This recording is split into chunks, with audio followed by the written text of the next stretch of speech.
महाराष्ट्र भाजपमध्ये संघटनात्मक फेरबदल। भाजपकडून नव्या जिल्हाध्यक्षांची नावं जाहीर, तर काही जिल्हाध्यक्षांच्या नावांवर अद्याप सहमती नाही।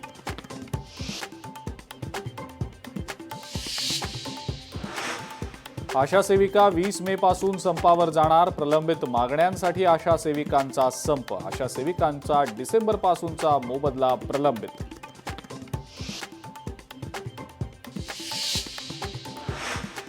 सांगलीच्या पलूसमध्ये शेतकऱ्यांचं आंदोलन। शेतकऱ्यांचं थेट रेल्वे रुळावर ठिय्या आंदोलन।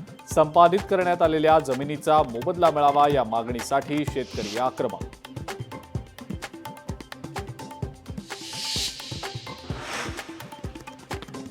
भूषण गवई सरन्यायाधीश पदाची शपथ घेणार। उद्या राष्ट्रपती भवनामध्ये होणार शपथविधी। शपथविधी कार्यक्रमाला संपूर्ण गवई कुटुंब उपस्थित राहणार।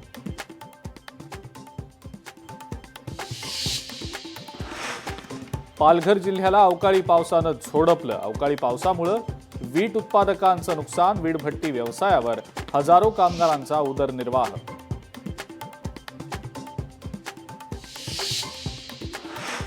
डोंबिवली एमआयडीसी परिसरात नाले सफाईचं काम संथ गतीनं। परिसरात दुर्गंधी पसरत असल्यानं नागरिकांचा संताप। पावसाळ्यापूर्वी कामं पूर्ण करण्याची नागरिकांची मागणी।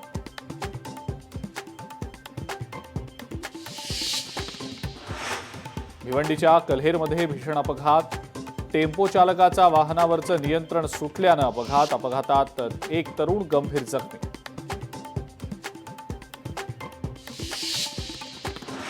सोलापुरात 2 तरुणांना बेदम मारहाण। गोपीचंद पडळकरांच्या समर्थकांनी मारहाण केल्याचा आरोप।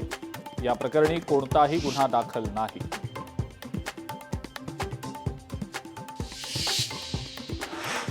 छत्रपती संभाजीनगरमध्ये पेट्रोल दिलं नाही म्हणून चाकूचा धाक दाखवत तरुणांचा धुमाकूळ। पेट्रोल पंपवर पेट्रोल नसल्यानं कर्मचाऱ्यांनी पेट्रोल द्यायला दिला नकार। संपूर्ण घटना सीसीटीव्हीमध्ये चित्रित। आरोपींचा शोध सुरू।